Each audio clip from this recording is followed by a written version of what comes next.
అదృష్టం అంటే దానం నాగేందర్ సార్దే పోన్రి. ఆయన ఇప్పటి వరకు ఎప్పుడు ప్రతిపక్షంలో లేడు. కాంగ్రెస్ అధికారంలో ఉంటే ఆయన కాంగ్రెస్ పార్టీ, టీడీపీ అధికారంలో ఉంటే ఆయన టీడీపీ మనిషి, బీఆర్ఎస్ పవర్లు ఉంటే ఆయన బీఆర్ఎస్ ఎమ్మెల్యే. అంత బాగానే ఉంది కానీ ఇలా కోర్టేమో నోటీసులు ఇచ్చిందట. ఏందో తెలుసా? నీళ్లుంటేనే రైతుకు వ్యవసాయం నడుస్తుంది. కాలం కాకపోతే కరువు వచ్చినట్టే. ఇక కొన్నిసార్లు లీడర్ల పరిస్థితి కూడా గిట్లనే ఉంటది. అధికారం ఉన్న పార్టీలో లేకపోతే వాళ్ళకి చెవున పడదు.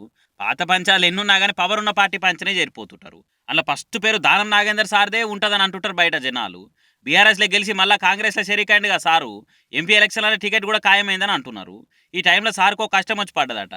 హైకోర్టుకి వెళ్ళి నోటీసులు వచ్చి సార్కు సల్లా చెమటలు తెప్పిస్తున్నాయట. దానం సార్ ఎన్నికను రద్దు చేయాలని కాంగ్రెస్ లీడర్ విజయారెడ్డి మేడం హైకోర్టులో పిటిషన్ వేసింది. ఆ కేసు ఇప్పుడు విచారణకు వచ్చిందట. ఎలక్షన్లలో దానం సార్ ఓటర్లను మత్పరిచ్చిందట. బహిరంగంగా పైసలు పంచుతుంటే పోలీస్ కేసు కూడా ఫైల్ ఇంకా సారుల భార్య పేరు మీద ఉన్న ఆస్తుల గురించి నామినేషన్ పేపర్లు ఎక్కడ రాయలేదట. అన్ని తప్పుడు డీటెయిల్స్ ఇచ్చి ఎన్నికల నిబంధన తుంగల దొక్కిందని విజయారెడ్డి మేడం పిటిషన్లో మెన్షన్ చేసింది. ఇక దీన్ని ఎంక్వైరీ చేసిన కోర్టు దానం సార్కు నోటీసులు ఇచ్చింది. వచ్చే నెల 18వ తారీఖు దాకా ఈ కేసును వాయిదా వేసింది.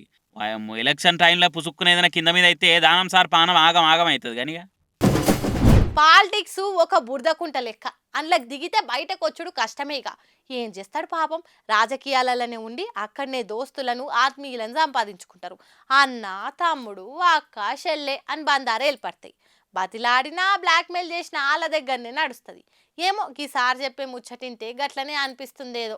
కాంగ్రెస్ పార్టీ అలంపూర్ మాజీ ఎమ్మెల్యే సంపత్ కుమార్ లేక కలకలం లేపింది. ఆయన నాగర్ కర్నూలు ఎంపీ టికెట్ మీద గంపెడు ఆశలు పెట్టుకున్నాడు. వాస్తవానికి సంపత్ సార్ పార్టీ కోసం బాగానే కష్టపడ్డాడు. పార్టీ అధికారంలో లేనప్పుడు లీడర్లంతా పక్క పార్టీలకు లైన్లు కట్టినా సంపత్ సార్ మాత్రం ఎటు పోకుండా కాంగ్రెస్ కోసమే పనిచేసిండు. రేవంత్ రెడ్డి పీసీసీ చీఫ్ అయిన కానుంచి ఆయన లైన్లనే పార్టీకి క్రమశిక్షణ గల కార్యకర్తల లెక్క పనిచేసుకుంటూ వస్తున్నాడు. ఇంత చేసినా నాకు టికెట్ వస్తట్టు లేదనుకోని మస్తు బాధపడ్డాడట. నాగర్ కర్నూలు టికెట్ ను నాకేయాలని ఎవరితో ఎంత చెప్పుకున్నా లాభం లేదనుకోని డైరెక్ట్ సోనియా గాంధీ మేడానికే ఉత్తరం వేసిండు. మేడం ఇక్కడ అంత తప్పుదో పట్టిస్తుర్రు. కమంకేలు వచ్చిన లీడర్లు, కొందరు ఏఐసీసీ లీడర్లు వాళ్ళు ఇష్టం వచ్చినట్టు చేస్తున్నారు. టికెట్ నాకే ఇయ్యాలని అందులో మెన్షన్ చేసిండు. ఇంకా మల్లు రవి సార్ గురించి కూడా రాసిండు. మల్లు రవి సార్ ఇంతకుముందు 4 సార్లు నాగర్ కర్నూలుకి వెళ్ళి పోటీ చేసి ఓడిపోయిండు. అయినా కూడా మళ్ళీ ఆయనకి టికెట్ ఇస్తే ఎట్లా అని ప్రశ్న వేసిండు. అంతేకాకుండా మల్లు రవి సార్ ఇక్కడ లోకల్ క్యాండిడేటే కాదు, ఆయన ఎక్కడి నుంచో ఈడికి వలసి వచ్చిండు అని లేఖలు రాసుకొచ్చిండు. ఇక ఈ ముచ్చట కాంగ్రెస్ లో హాట్ టాపిక్ అయింది. ఇక ఇట్లా లేఖలు రాసుకుంటా పోతే పార్టీ ఇజ్జత్ అనేది ఉంటదా అని సీనియర్లు కొందరు గరమయ్యారు. లేఖలు రాసుకుంటే పోతే అందరు అదే పని చేస్తారని సురుకులు పెట్టిర్రు. అయితే సంపత్ సార్ ఎంత మొత్తుకున్నా, లేఖల ఎంత ఘాటుగా చెప్పినా